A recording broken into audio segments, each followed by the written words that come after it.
Mr. Zuba, yes, camera please. Thank you very much. Good afternoon, ladies and gentlemen. I have gone through the list of attendees, and it seems like most of you have been on our journey this week with us. So just a couple of house rules. Remember, in the interest of bandwidth, just keep your cameras off, and in order to ensure a quality call, also keep your microphones on mute. It is my pleasure to introduce to you Mr. Marcel Hattingh,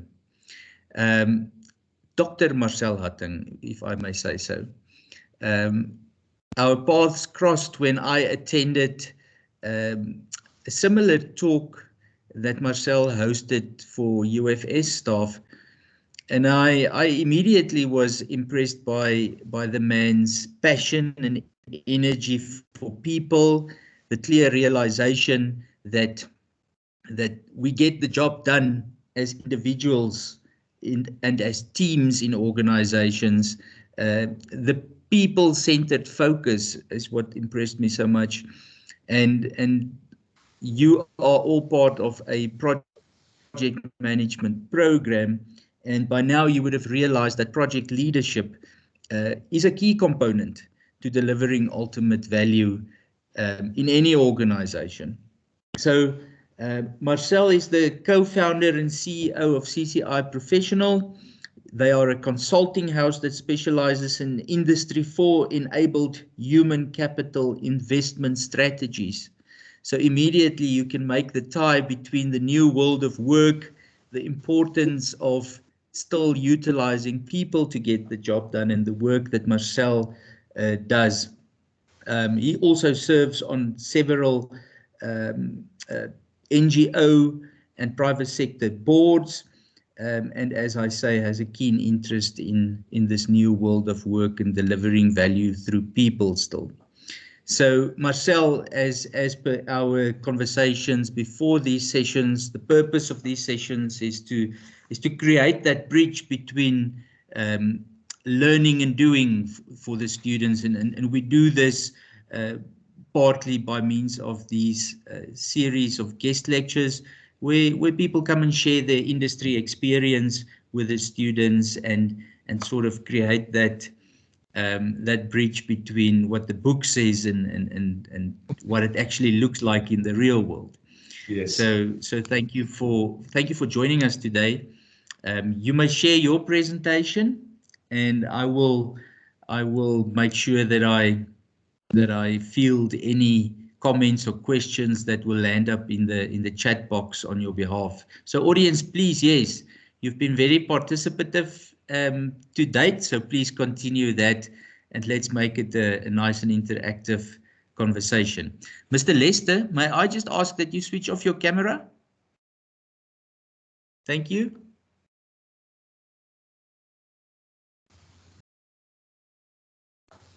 Marcel, so when you're ready, you can go.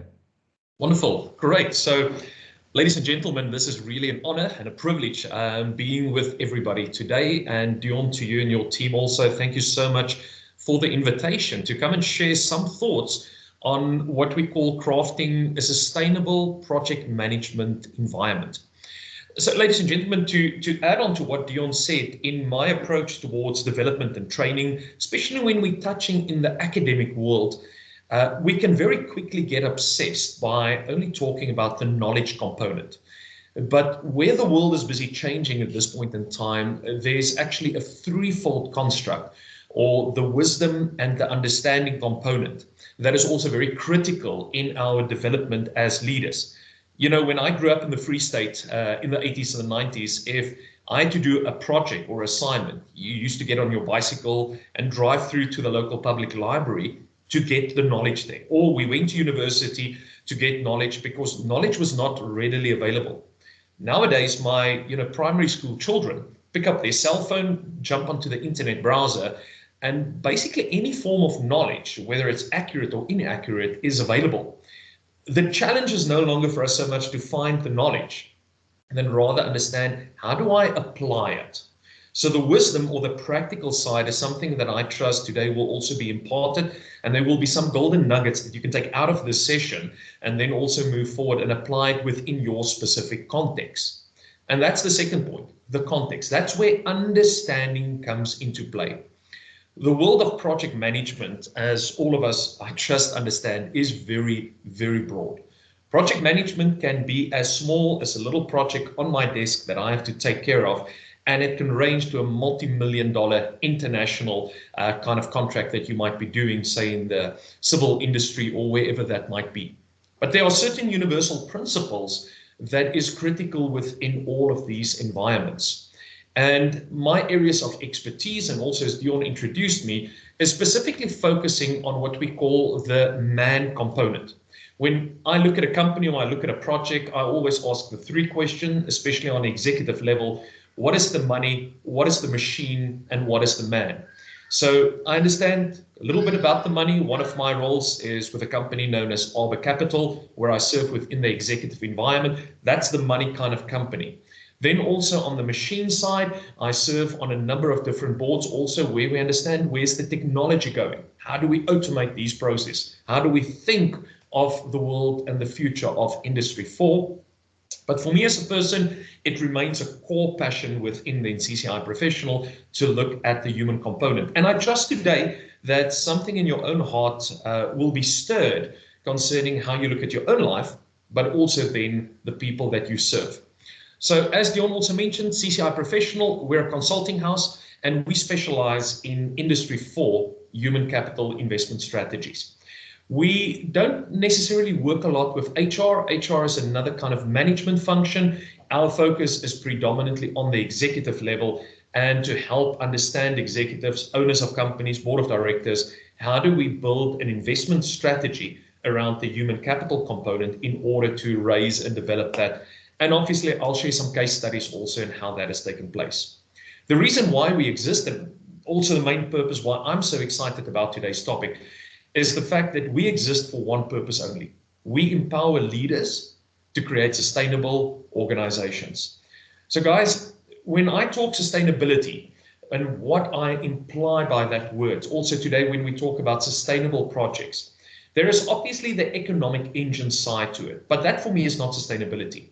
That is just success within your current framework. And we can talk about some of the big examples. We all know about the Kodaks and the Nokias and the Blockbusters and all of these guys that were highly successful from an economic or a profitability point of view. But to really reach a sustainable point of view where we build an organization, we build a company that will last at least 100 years, that is a completely different ballgame. Because we can't only focus on the current success, we need to look at components such as significance, the impact that we are making, and making sure that that legacy is transferred from one management generation to the next management generation. So that's just something perhaps on the overall view of how we work. And obviously, we're not going to talk today about all the organizational dynamics. I'm going to bring it much closer to the project management environment of where we are leading project after project, depending also on what the scale and the scope is.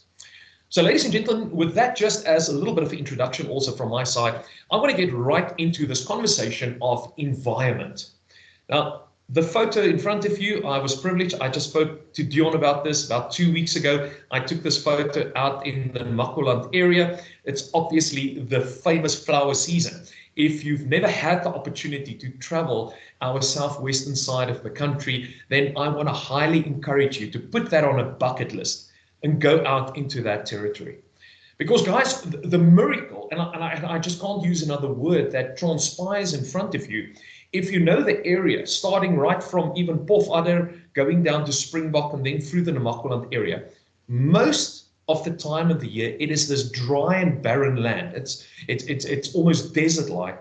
And then in the month of August, just this phenomenal transformation that we see takes place, because all the factors, all the variables, all the different components that is necessary to transform this dry and barren land into this absolute flower garden all comes together in this specific season. And this is what we call the principle of habitat. If you go to the Oxford Dictionary, they define habitat as an environment that's conducive for life and productivity. Each one of our project environments is a habitat in its own right. We as the leaders are the custodians of that habitat, and we need to ensure that when we bring people into that space that's either going to work on the project or there might be some form of a stakeholder towards that project, that that specific habitat is conducive for them to flourish, that they can function effectively, that they can function productively, and actually establish that which needs to be done. So the question is, what are the guiding principles behind this principle of habitat? How do we understand this from a human-centric point of view? So ladies and gentlemen, I want to read you 2 paragraphs from a book that I recently came across. It's a book by the title Shadow Match, Success for All. Now, I'll say a little bit more about Shadow Match later on in this presentation and exactly what it is, but it was written by a gentleman with the name Peter de Villiers. And now we're not talking about the rugby player Peter de Villiers. He might have actually gained a lot out of this also if you read the book or applied the principles. Thank goodness. Thank goodness. Yes, indeed. But Peter is an industrial psychologist, most probably by background, though he's got a number of different qualifications. He's been working with these principles and in this field for close to 45 years. So in the book, in page number 17, he reflects on this principle of people that are successful within their work context, within project context, or whatever it might be, compared to people who are ultimately failing. He starts off by asking the question, why are some people successful in the work context and other people fail despite the fact that their skills and their qualifications are very similar? I realized that my focus was on the wrong people because I only worked with and dedicated my time to those who experience difficulties to function in a happy, a successful, and a meaningful manner, and all of them had a history of failure. This is obviously now people that he saw in therapy, in his practice as a psychologist. I then shifted my focus to get a better understanding of those people who were successful at what they do. I've spent many hours trying to identify what makes successful people different from those with a history of failure.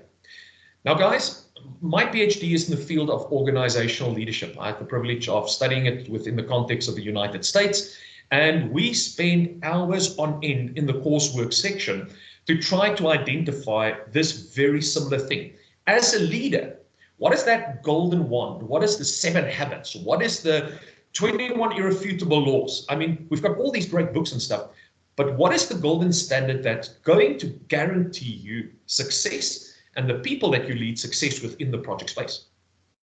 Mr. de Villiers makes the statement, I could not identify one single trait that defines success.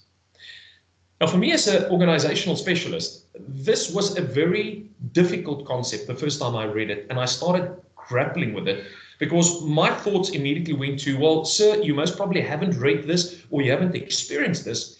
But the more I started processing, the more I came to the realization that I think Mr. de Villiers is really onto something. And he's got a very long list in the book, but I just extrapolated some ideas here when he says some very intelligent people failed and some were successful. Some people from very poor families failed and some were successful. Some extroverts were successful, some failed. I even worked with an individual that was highly qualified, extremely skilled, and failed. And then he makes this interesting observation. Skills do not protect us from failure. Now, ladies and gentlemen, fact, if you don't have the skill, you can't do the job. All of you have taken the time, the investment to be part of this project management program because you are trained in skills to up your game. But just because of the qualification, it is no longer a guarantee that you will be successful. Let me use the first case study example. A company by the name of Studio 3, and I do have the approval of some of the names that I will share here today because this is in the public domain. Studio 3 is an architectural house, or rather, let me say, was an architectural house within the context of Pretoria. They have many great projects. They've been around for 35 years. They built, for instance, Linwood Bridge, if you're familiar with that space, the Loftus Park, new shopping mall next to Loftus Versfeld, obviously the champion rugby playing game. Let me not rather go into that. You know, there's many other buildings and sites throughout the city of Pretoria that is beautiful. We got involved with Studio 3 about 3 years ago when the CEO, who I happen to know, started considering retirement. He was heading towards the age of 65, and he wanted to talk succession, which is one of my little pet subjects in life. And I went through a couple of sessions with him, and I started meeting with executives to try and find out what is going on and how do we set up this company for sustainability. At that time, I realized that the company itself is under tremendous pressure because their market all of a sudden changed. They were coming to an end of a major project. It was actually the Loftus Versfeld or the Loftus Park project. And they were about to deliver most probably a 4 to 6 year project from the architectural point of view and the project management point of view. And suddenly they realized that the pipeline has completely dried up. And everybody looked towards the CEO and said, "Sir, you need to go out and generate the next big project for us." And as he started making all the phone calls and he started following up with all the previous connections, and this is now perhaps the Atterbury Properties or the Applands or these guys, he realized, but hang on a minute, his peer group all went into retirement. They're all now around about the age of 65, and suddenly he's now introduced to the next generation young CEO, perhaps a 40-year-old, and the 40-year-old says, "Well, sir, I understand that you perhaps were connected with our previous leaders, but I have my own generation now of architects and people who is journeying with me." And suddenly the CEO realized that he has never invested in a next generation leader. We made those connections and the company got liquidated very soon after. Really a brilliant example of a company that has invested significant within the infrastructure of not only Pretoria and Tshwane, but also the larger country, to come to a place to understand, but my historical skill set and all the skills and the big monuments that we build now is exactly that. There are monuments in the city that celebrate a past reference, and no longer do we continue to set up that sustainable environment.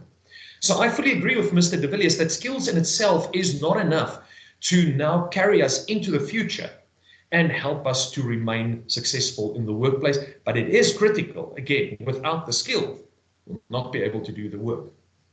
He makes the statement that he can continue with the list. So where is the research taking us? I really enjoyed the final paragraph on page number 17, when Mr. de Villiers stated here that one aspect became clear. Successful people had behavioral patterns that engaged the demands of the environment in a positive, a productive, and a progressive manner. Those who failed had behavioral patterns that prevented them from functioning freely in the environment where this work had to be done. And here's the statement for me that encapsulate what I call then the principle of habitat. Success and failure are the results of the interactions between the behavioral patterns of the individual and the behavioral demands of the environment. You see, it's the old story of a square peg and a round hole. If somebody has got a natural behavioral pattern to, say, think innovatively, creatively, out of the box, and I put him into an environment that might be highly legislated.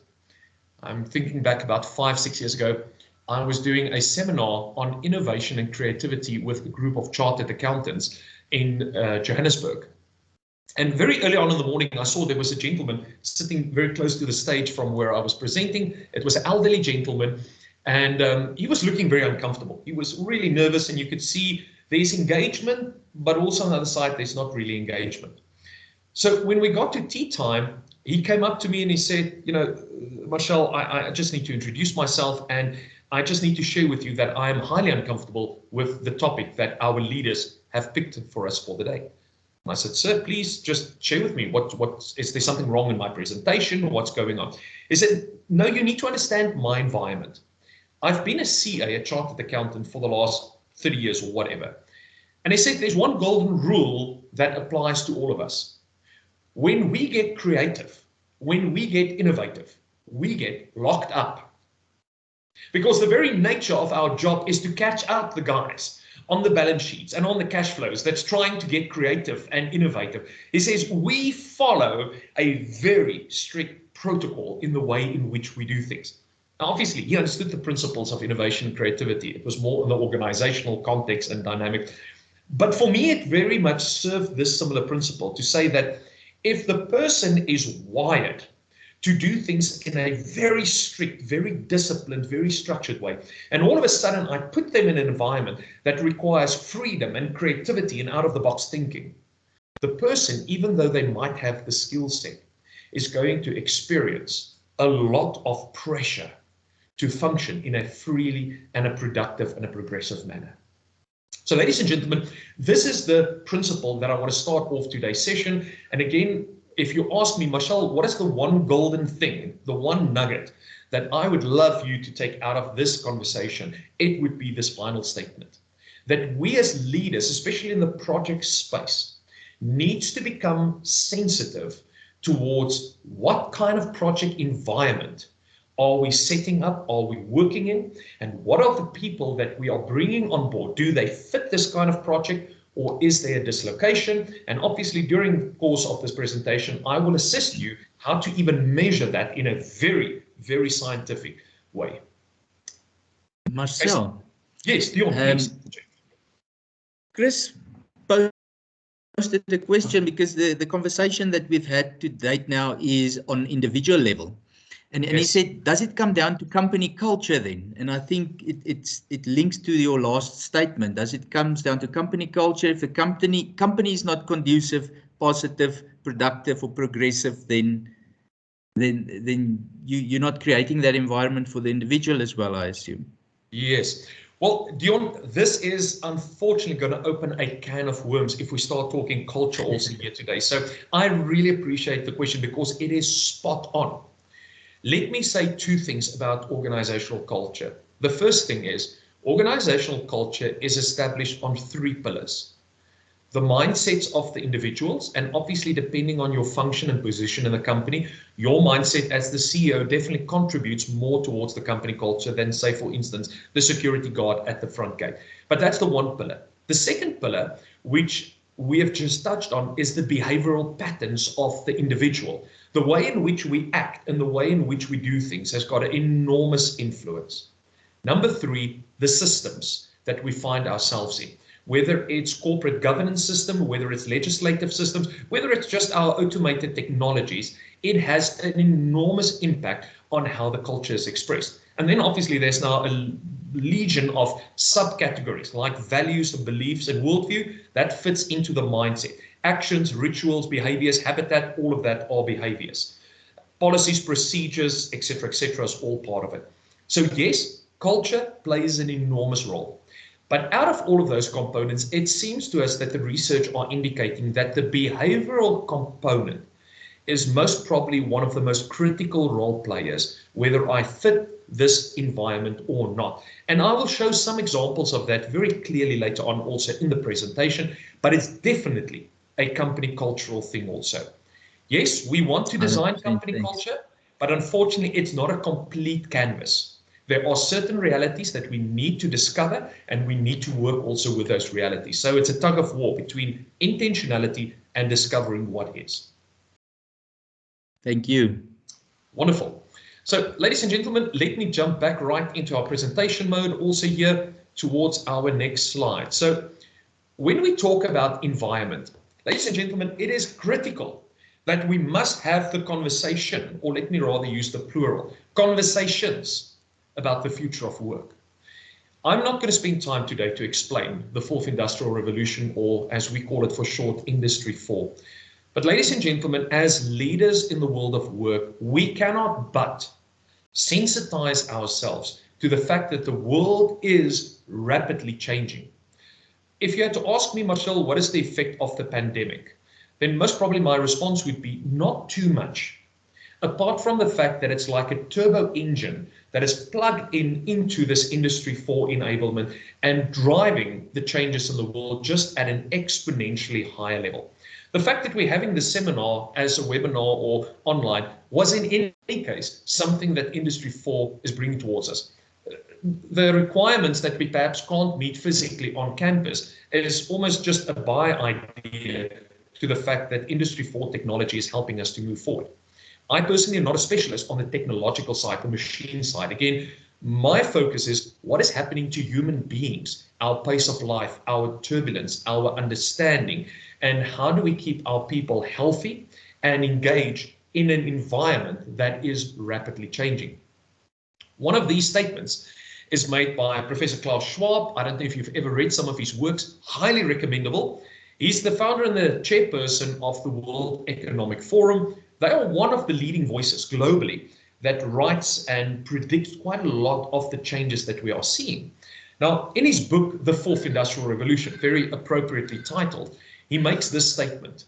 He says, in the new world, it is not so much the big fish that is going to keep on eating the small guys. Now, there will always be the corporates, especially in the tech world, but even if we look towards Asia and the pressure that governments are now putting on these big corporates, we see that there is definitely a shift in the market because it is now the fast fish that's also going to eat the slow guys.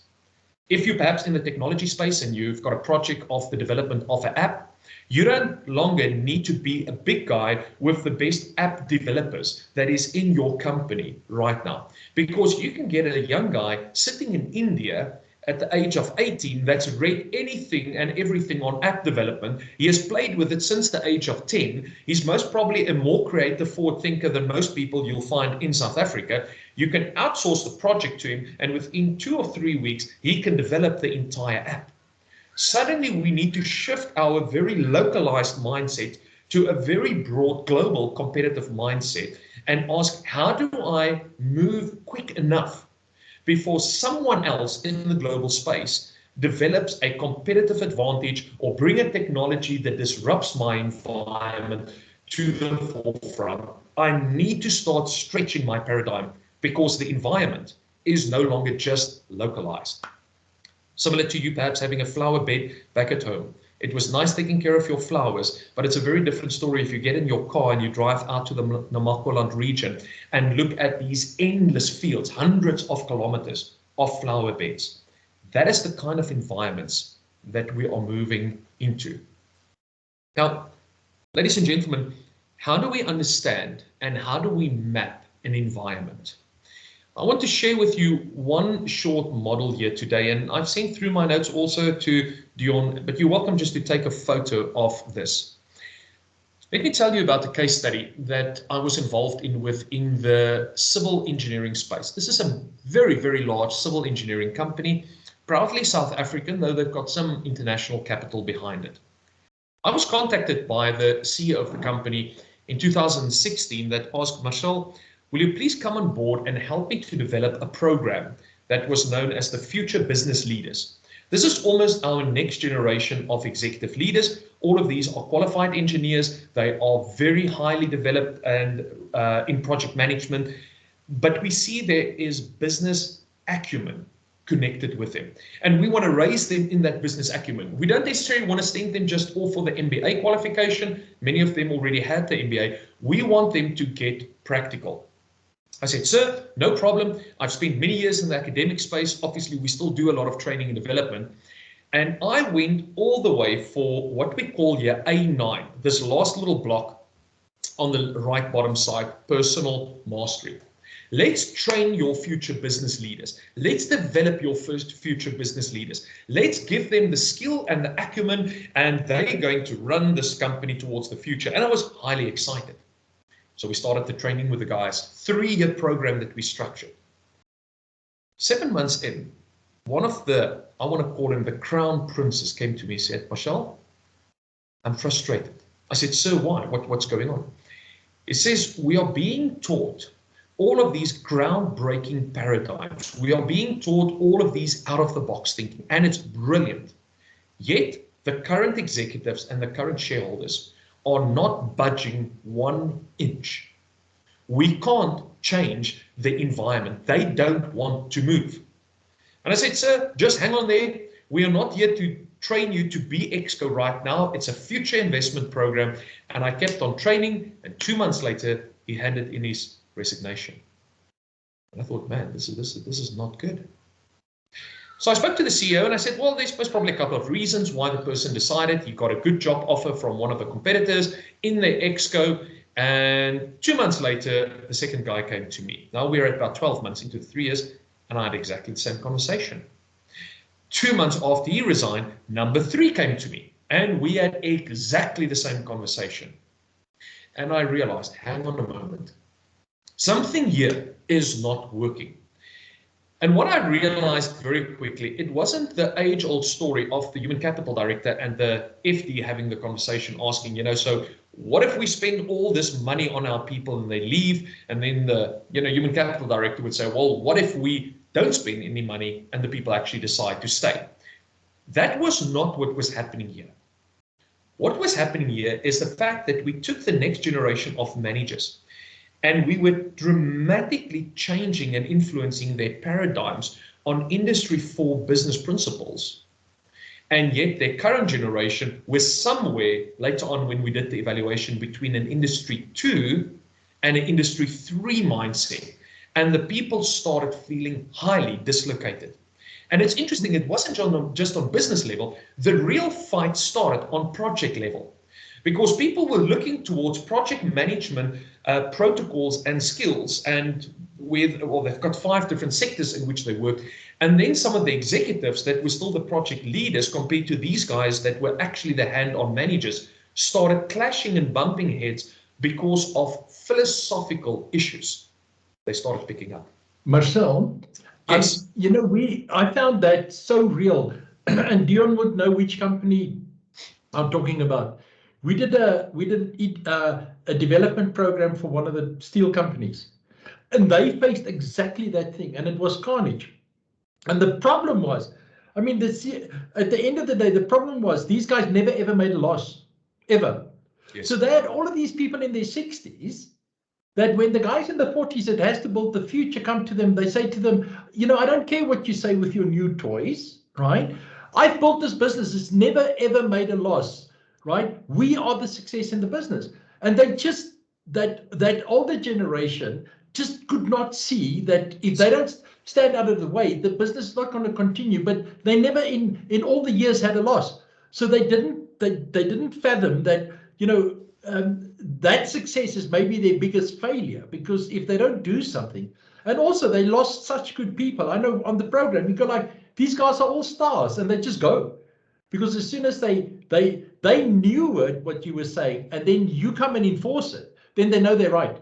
And then if they can't break through that barrier, then you really have a problem. So you've got to do that culture change on top. Yeah. So it's interesting. So this is so true. In my PhD studies, one of the assignments that I did was on the topic, the greatest failure of leaders.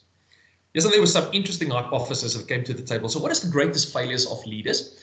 And I was just browsing through documentation and all of that. And then I got to an invitation to speak at a major church/ministry conference, about 3,000 leaders there. And I thought, okay, well, I need to contextualize this now to a very non-profit kind of a religious environment. So I went back and studied some leadership models throughout biblical history. And then suddenly it dawned to me, out of the succession protocols that you find from a biblical point of view, there's about 78 narratives. Only 4 were successful out of 78 documented cases. And I suddenly realized that this is most probably the single greatest leadership challenge that every leader is facing. Because when they raise their successor to take over, that legacy thinking, they are not there to see the failure because they've already retired, they've already stepped out of it. And that's really my core obsession with sustainability. How do we get it to that elusive 3rd and 4th generation that keeps on building the company. Now, I mean, this is a little bit outside of the scope of talking about project management, but I can give you other case studies in many different environments where people only have a very short-term view and not asking that sustainable impact that we need and keep on making. Absolutely truth, fully agree. So, ladies and gentlemen, the principle that I'm getting towards here is the fact that I am completely sold out to the principles of learning and development, or as we call it, personal mastery. But if we start training and fiddle around with people's mindsets, and we don't at the same time work with the environment in which this needs to take place, you are setting yourself up for major, major disappointments, arguments, and people that's going to jump ship. What we have here in front of us, what we call the mission alignment process, or MAP for short. Now, we never intended that acronym. When we saw we can call it the MAP, we were actually quite excited about this. But when we think about any project, when we think about any management department, or when we think about the entire organization, the personal learning and development is not the starting place. You cannot train your people enough so that the problems and the issues can be resolved if the environment is not simultaneously addressed or clarified. And what the MAP model helps us to do, and I want you to consider this in the next couple of days on the projects or in the company that you are working, there is a very specific order how all of these things tie together. It starts with purpose. There's an old statement where the purpose is unknown, abuse becomes inevitable. It's a fact of life. No matter whether it's personal, whether it's professional, whether it's in the people domain. If we don't understand the purpose of something, looks towards a 3 or a 5-year-old and how they can abuse everything, because the exhaust pipe of the car, the hamster, and the carrot or the potato, there is no correlation between them, yet the 5-year-old figures out a very interesting correlation how those 3 things are added together. It's an abuse. What is the purpose of the project? What is the purpose of the company? What are we trying to achieve here? And obviously there's a huge conversation behind that. And we're hearing more and more people in the world advocating this position. People like Simon Sinek with his Start With Why conversation. And obviously there are many other domains. From the purpose, we must articulate what is the bottom line that we are talking about. Is it a financial bottom line? Is it a profit, people, planet bottom line? This new triple bottom line? Is it a dual bottom line? We must clarify in our minds what is the outcome that we're trying to achieve here from a bottom line position. Then we go and write a strategic intent. We write a strategic intent in order to achieve the bottom line. Following on the strategic intent, we write the culture intent. So already we had the question from a gentleman concerning culture. Culture is critical, but here's the fact. If your culture is not aligned with the strategy, your culture is going to eat it for breakfast. Peter Drucker already in the 70s and the 80s popularized that statement. Culture is not a static thing because the strategy keeps on evolving. Therefore, culture must keep on evolving in the project space. Once I know what the cultural intent is, only now can we start talking structure. Ladies and gentlemen, I'm sitting right now with a bit of a debate with the executive chairperson of a large hospital group. The hospital group called us in and said, Marcel, we have a challenge on our culture. When we started the hospital group, we kind of brought in employees from everywhere, and now our employees are fragmented into 4 categories. 1/4 comes from state and public hospitals. 1 comes out of the Netcare listed group.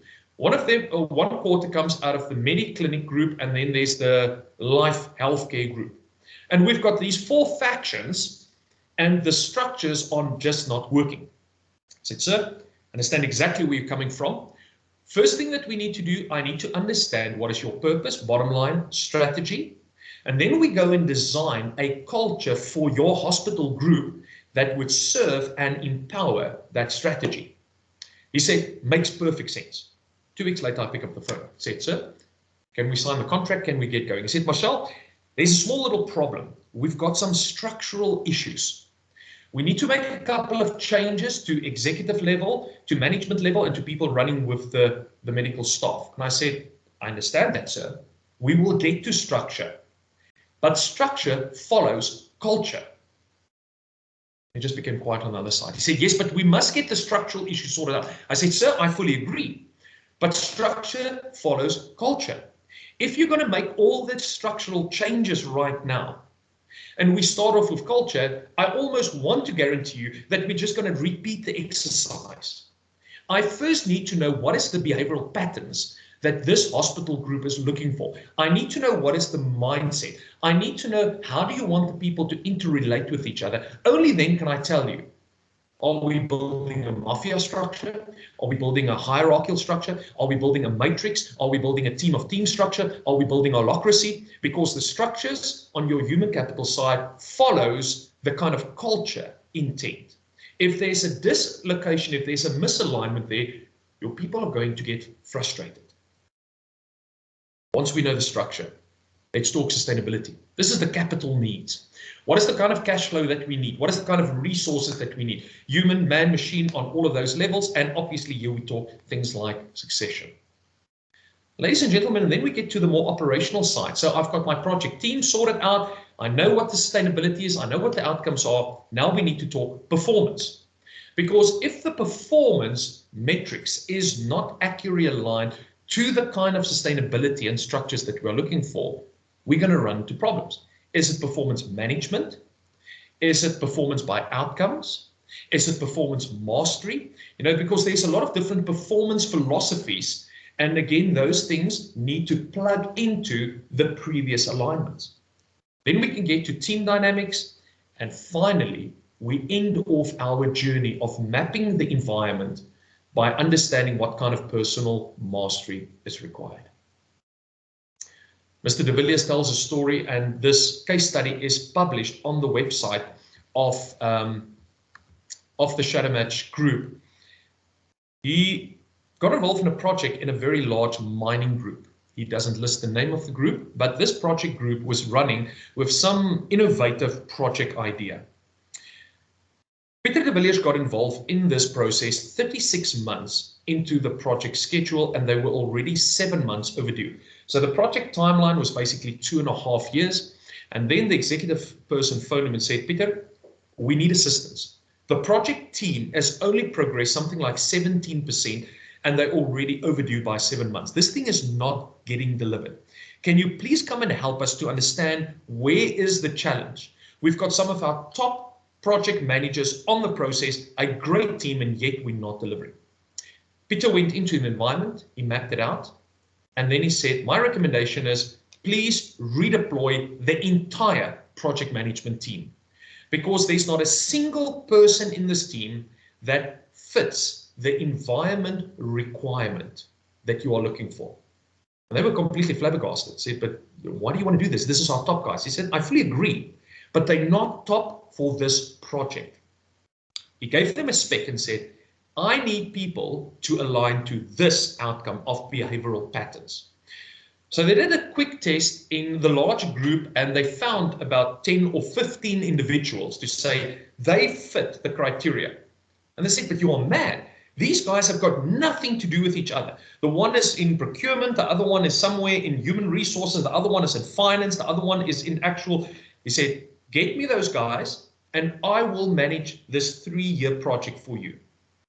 5 months later, they delivered the full project that was scoped for 2.5 years within 5 months. Yes, there were a number of errors. Yes, there were some things they had to sort out afterwards. But the moment he got the right people to fit into the environment, they flourished. They worked 24/7. There was high energy, high engagement, high satisfaction, and they had an unbelievable deliverable in the end, because we found the square peg and the round hole principle to be dislocating, and we got the right peg for the right hole to make sure there was a perfect match. But if we don't understand the environment of the project, it's very difficult to then understand what is actually the right people that's going to fit that kind of environment. So ladies and gentlemen, this is the first golden nugget that I want to leave with you to consider your projects today, the companies that you are working in. Can you define the environment? Do you understand what is the environmental requirements of doing the nature of the work that you are in? Now, let's continue to ask the question, Once we get into from the environment that we have defined this, let's continue to ask the question, how do we actually then select team members? How do we align team members towards those kind of environments? And this is the critical question, because it doesn't help we just understand the environment, but we still don't know how to select the environment. Ladies and gentlemen, in the world of evaluations and analysis, psychometrics, if you want to call it that, there are many great tools available for Marcel. Yes, Dion, sorry. Please stop Marcel, you are on such a nice roll, but Mr. Johan Hoog, he pleaded with me that he has a serious question that he would like to ask you. Johan, would you please proceed? Yes, please.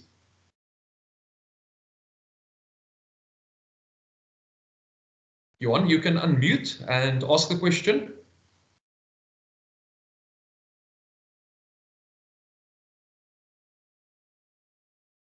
I could maybe, I'm just not clear on what he typed here. First he says, please focus on the topic, and then he said, what are the failures of business that you said you would discuss? Johan, I'm not sure whether I'm bringing the message across. You would discuss the failures of business that you encountered until this, but you didn't elaborate on that. Okay.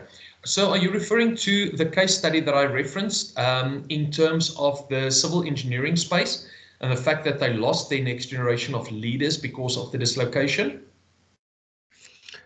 No, in general, what would you say are the failures of SA businesses in general?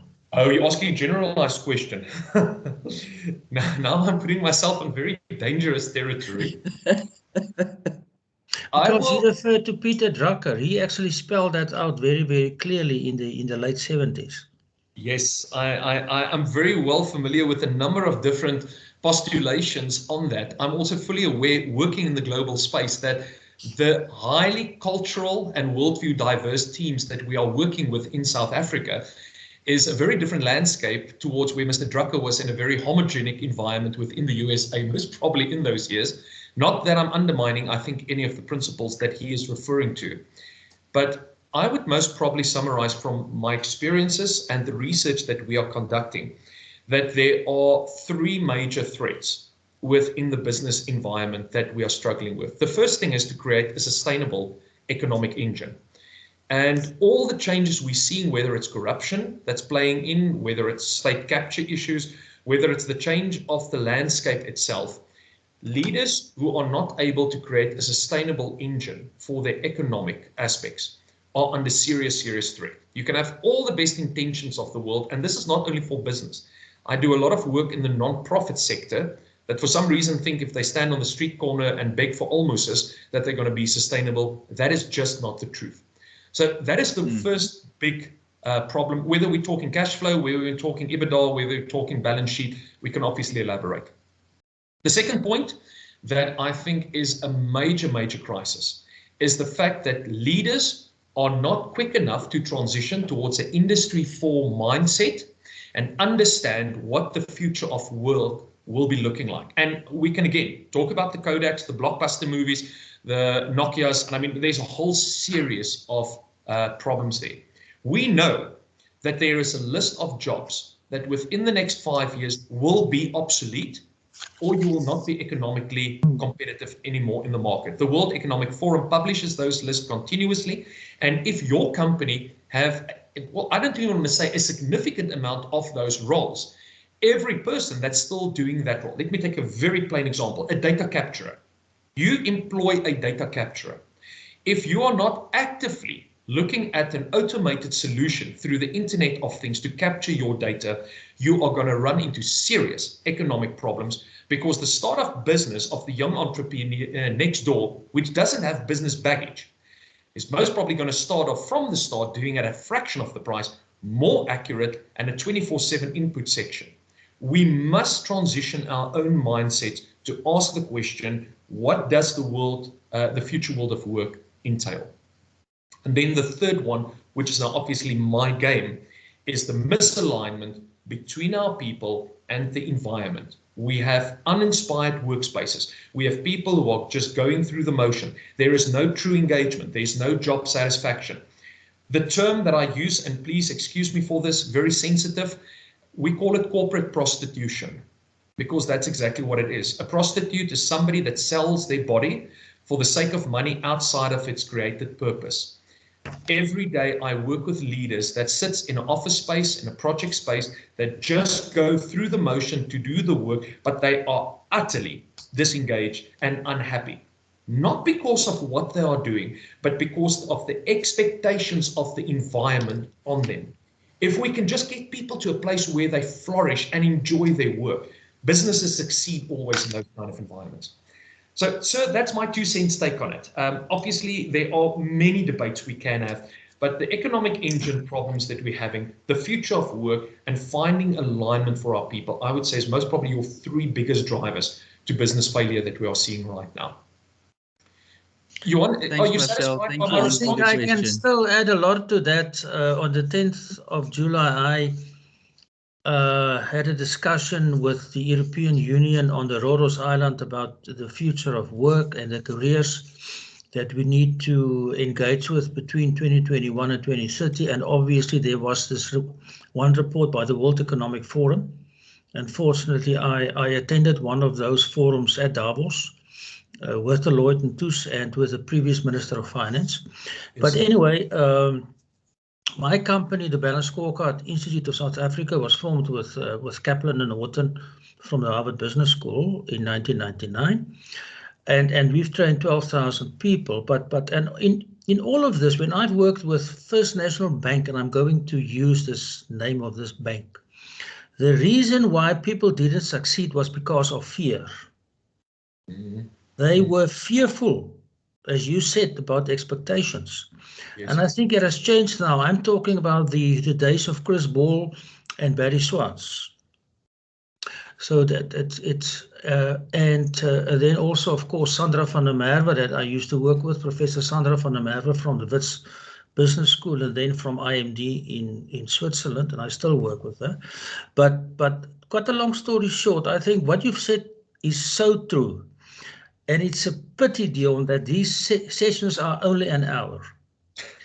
I would have liked an hour and then 2 hours questions, because I think that is where the value is. The value is in the session, of course, but the presentation and the questions, and I see there's about, I don't know, about 45, 46 people. And may I say something? I'm not sure about the bandwidth you're talking about, unmuting and audio. We had a discussion with the South African Business Schools Association about 4 weeks ago. There were 105 people, all participating and, waving hands and all of that stuff. So, but anyway, so it's just a suggestion. Thank you very much. I have printed all of your stuff, Marcel Hattingh, PhD, with your family and So with your conclusion and endorsements. Let me just quickly comment, because I am sensitive for our time here and I don't want to go over too much. I understand the word fear and I understand the neurology behind it. I'm just using perhaps another word. We call it a limiting belief. All of us as business leaders and project leaders have got certain beliefs about how business is structured and how it's supposed to work. If I limit myself towards just my current exposure and experience, and I don't stretch those belief systems, that there are other models, there's other global forces and players, I fully agree. Fear is then that what grips us. We need to help our people to dislodge from that constraints and those limitations in their own belief system about how business can in fact function and how we can do projects in a much more future-oriented way that is financially more sustainable going into the future. So thank you for that contribution also. Marcel, can I just ask something, which I found is a big problem and has been a big problem for the last 15 years, is the culture thing. But that culture, that culture is almost driven from the shareholder before it even hits the excos, or the board, because all they care about is this year's profit. Yes. And if you only care about this year's profit, then they don't have a sustainable culture. Then it's all about, because now you incentivize the executives for their bonus for this year's, only on this year's performance. And because you're saying they're at a certain age, they don't think for the next 20 years. They think they're going to be on pension in 3 years' time, so they just want to be on a good pension. Yes. So I'm working in many different environments with exactly that challenge. And up to this point, I can't give you a very straightforward answer because it differs very much from individual to individual. But I do believe, and our team when we work, do think there is something of an answer. When I'm sitting with a specific gentleman or a lady across the table, and I need to talk sustainability to them. Now, usually the shareholders are quite well off. They're in a high net position most of the time. I need to have a personalized conversation with them before I take it towards the company. I need to talk to them about your legacy. Where are you going? One side, family, bloodlines, other side, the legacy that you're leaving in the industry, in the market. And the moment we start having those conversations, they start to turn around and look at the company and say, but this company all of a sudden becomes a vehicle now for me to leave a legacy. And if you can help them again to make that mind shift, and it's not just going through the rat race, which they've most probably done for the last 45 years of only looking at the profitability and the dividends or whatever is in the end of the year. And I'm start talking to them about their legacy. And there we get quite personal, actually. But on the other side, it again highlights the fact that people's personal and professional lives are much more integrated than what many of us like to believe. The fallacy of work-life balance is not working. It's a work-life integration. My legacy is my company's legacy. My company's legacy is my legacy. If this thing dies in the next generation, my entire legacy is really under threat. And that's some of the most beautiful conversations that I've ever had with leaders that say, I'm stepping out of this space. One example, the Mertec Investment Group with Pieter Fore and taking, Francois van Niekerk and Pieter Fore that's taken over the CEO role, and how those two generational leaders are working in tandem in order to safeguard the legacy of Francois van Niekerk and that investment house, and then the next generation leader in the CEO position of Pieter Fore, and how they are dovetailing that. So that is so true, but we need to get personal in order to make those shifts. My experience. You have to, because I mean, Johan was saying when they put balance scorecard in and the fear in F&B, I was the CIO for R&B for many years, and that fear you can feel in the passages. You know, I remember one of the very, very senior guys in one merchant place said to us one day, he said, please don't underestimate, your shareholder is most probably your least loyal stakeholder. He says, because I'm not going to make money out of you, I'm just going to go somewhere else. Yep. But that does drive completely the wrong culture in the organization, right? But yeah, I mean... So let me go back to slides. Yes, I want to interject here and just make sure that we manage Marcel's time. Thank you. He's probably got to run soon. Thank you, Marcel. Just want to say, I didn't highlight the fact that there are 4 different colors in here, but Piet, what you're referring to, when we talk governance function, the purpose, bottom line, strategic and cultural intent must be discussed at a governance function, meaning shareholders, board of directors and senior executives. They hand the mandate over to the executive function to build structure and sustainability. If you push down culture to the lower level's got very little to do with culture. It is an extremely high level executive function. And if it's not being addressed at that level, you can be assured there will be challenges down the road. So fully agree with that input. Thank you so much for that. Dion, let me start wrapping up because I addressed a little bit about the environment and using MAP, and I want to get just a few thoughts on the individuals. I was busy stating that there are many different great tools on the market, and I don't want to overemphasize one tool against another one, but what we have found in this proudly South African system, quite interesting enough, ShadowMatch. ShadowMatch is an AI system, artificial intelligence system, that measures the behavioral patterns then of the individuals. Remember, we've been speaking about the behavior quite a lot now from a culture point of view, but also from an operational, functional point of view. What ShadowMatch then does, it also maps the behavioral requirement of the environment by looking at the current top performers. So we know theoretically there's always a very strong correlation between your top performers in an environment and what the environmental demands actually is. ShadowMatch then goes and superimpose each individual's results as we see it on the screen, then on the kind of the benchmark that we've set for the environment. And it helps us to understand, first of all, who fits, who doesn't fit. So in Jim Collins's term, who needs to get on the bus for the project? Who do you need to offload off the bus? But second of all, it helped me to understand what kind of seat, what kind of function in the project environment do I need for each person? And then the third component, nobody is 100% match. So immediately I see the areas of mismatch and I can do a tailored learning and development program. This is now specifically referring to the behavioral patterns that is required. Because just to highlight some examples, if we have, for instance, a case study that we did with this, one of our clients is responsible for transporting gold bullion. So they're in the mining industry and they transport it between the safe houses and then obviously the iron ore smelters that takes care of it. This is an extremely sensitive kind of project that needs to be managed on an ongoing basis. They do it by airlift. There is a backup team, there's the right security, and everything is in place. And the CEO came to us and said, but we have a bit of a challenge. We employ the best of the best helicopter pilots. And still the accident rate and the time of deliveries is not what we project. Some of the guys gets it right, most of the guys don't. And I said, but there's already an answer. If nobody got it right, then we know something is wrong with the system altogether. But the fact that some people are getting it right, let us consider their profile.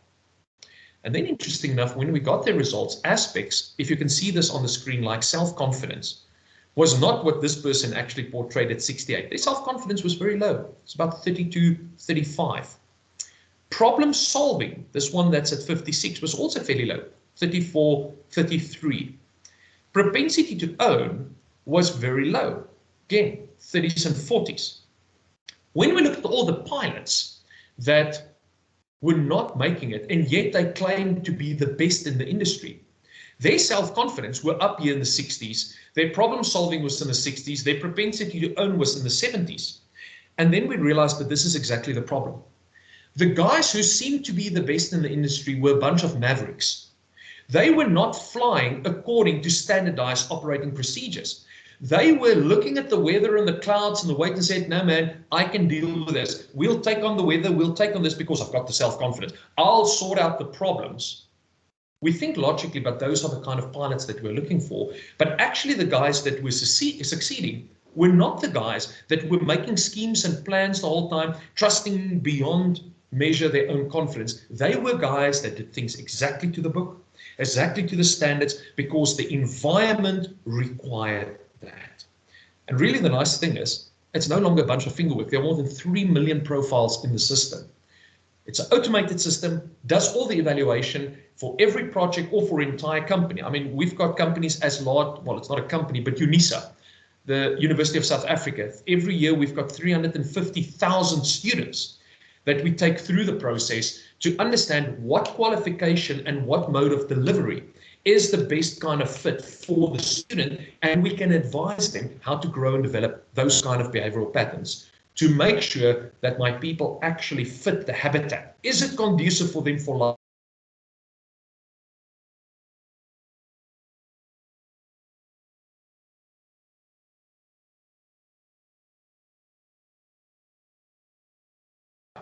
Why do we do this?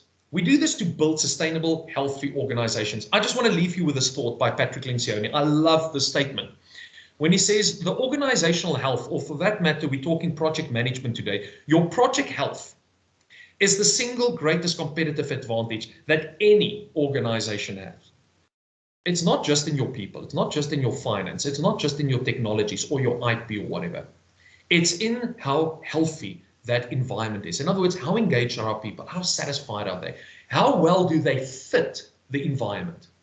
You know, here's the kicker. It's free and it's accessible to any leader, and yet it remains largely untapped. So I want to put the challenge out there today, and my contact details is on the screen if any person wants to make contact with me. Also the QR code just to my LinkedIn profile. Love to connect on anybody that is on LinkedIn. But guys, here's the challenge that I want to leave. As leaders in projects, and I'm assuming a lot of us are very technically orientated in projects, and that is fine.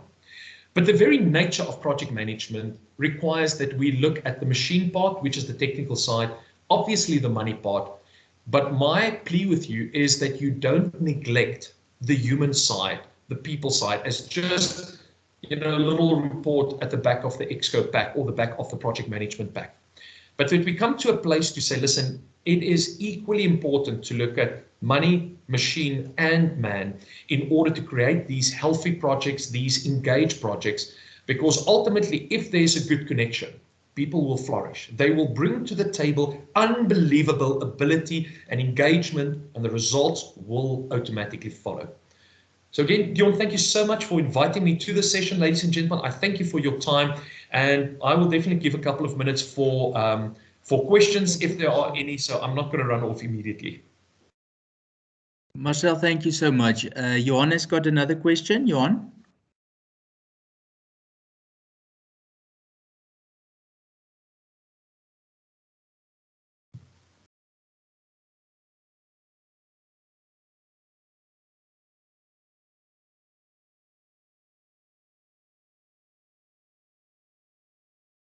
Johan, I think you're on mute. No, sorry, I say, Marcel, your contact details are not on the screen.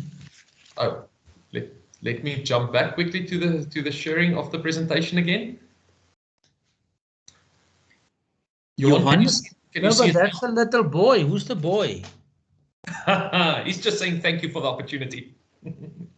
That is my contact details, my personalized telephone number, email address, or scan just for the link on LinkedIn also. So did you record this presentation? I forwarded the presentation to Dion. Dion, I'm not sure if we can put it in the link, or you guys have a platform where you can send it out. Yes. So anybody who wants to send me an email, I will share my details. For some reason, the technology is against me. I can't participate in the chat function. So Pete and Marie, if you want to just type my email address in there, I'm building up a distribution list, and I will share all the presentations of the whole week in one email to everyone. That is the practical arrangement. And Johan, yes, the session is also being recorded, and we will make it available to those who want to listen to it again. And Dion, congratulations on your new director of the business school at UFS. The ex-lady from ex-Salga. It's actually Dr. Yudesh Pillay. But okay. She was at Salga. No, it's a gentleman. No, but he was at Salga, sorry, South African Legal Government Association, yes. Okay, all right.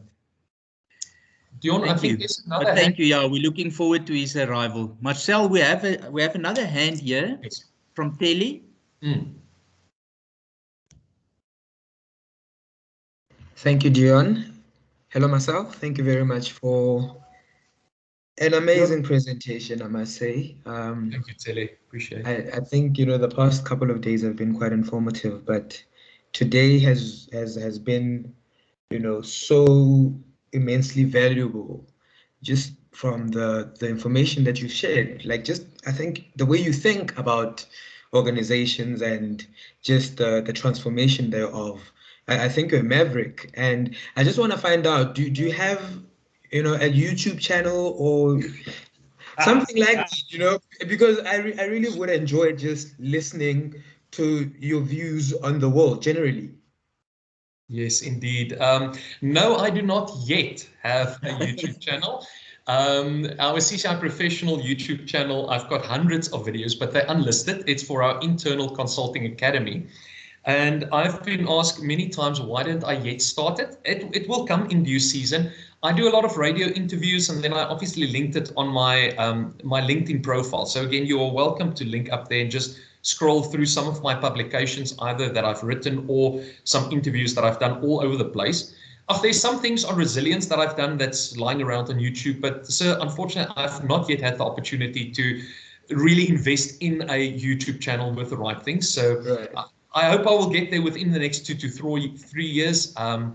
There is a project that is known as the Organizational Dynasty. that we are currently branding and currently rolling out that will definitely make space for a YouTube channel also. Fantastic. Just one last thing. I'll even shoot you an email or whatever. Do you think, would it be possible maybe one day in the future for me to interview you on leadership and, you know, just anything truly? An audio podcast episode or something like that. You are most welcome. Please follow up with me in person. I do this kind of work quite a lot. My team and my board expects of me to be in the public space quite often also in my role. So I will definitely be open to that conversation. I appreciate that. Thank you, Marcel. It's a pleasure. Thank you. Any other questions, comments before we let Marcel go? Marcel, in that case, I think Telly said it properly. Your energy, your passion for what you do, and the unique perspectives that you bring to the world of business is really energizing. It's motivational, but I think most of all it just makes sense for the world and the times that we live in. It's practical, and it will help us cope with the complexity and the unpredictability of the times that we function in. So from the business school side, from the student side, thank you so much for your time and the effort that went into preparing and presenting this, and we look forward to collaborating with you moving forward as well. Dion, thank you so much, and to everybody participating today. I really appreciate that. And again, if you have any questions, please feel free to drop me even a WhatsApp, especially in Shadow Match. If there's need for that within your project space, please have a chat to us anytime, and let's see how we can serve you guys also. Thank you, Marcel. Have a nice day. Thank you, guys. Thank you. Bye-bye.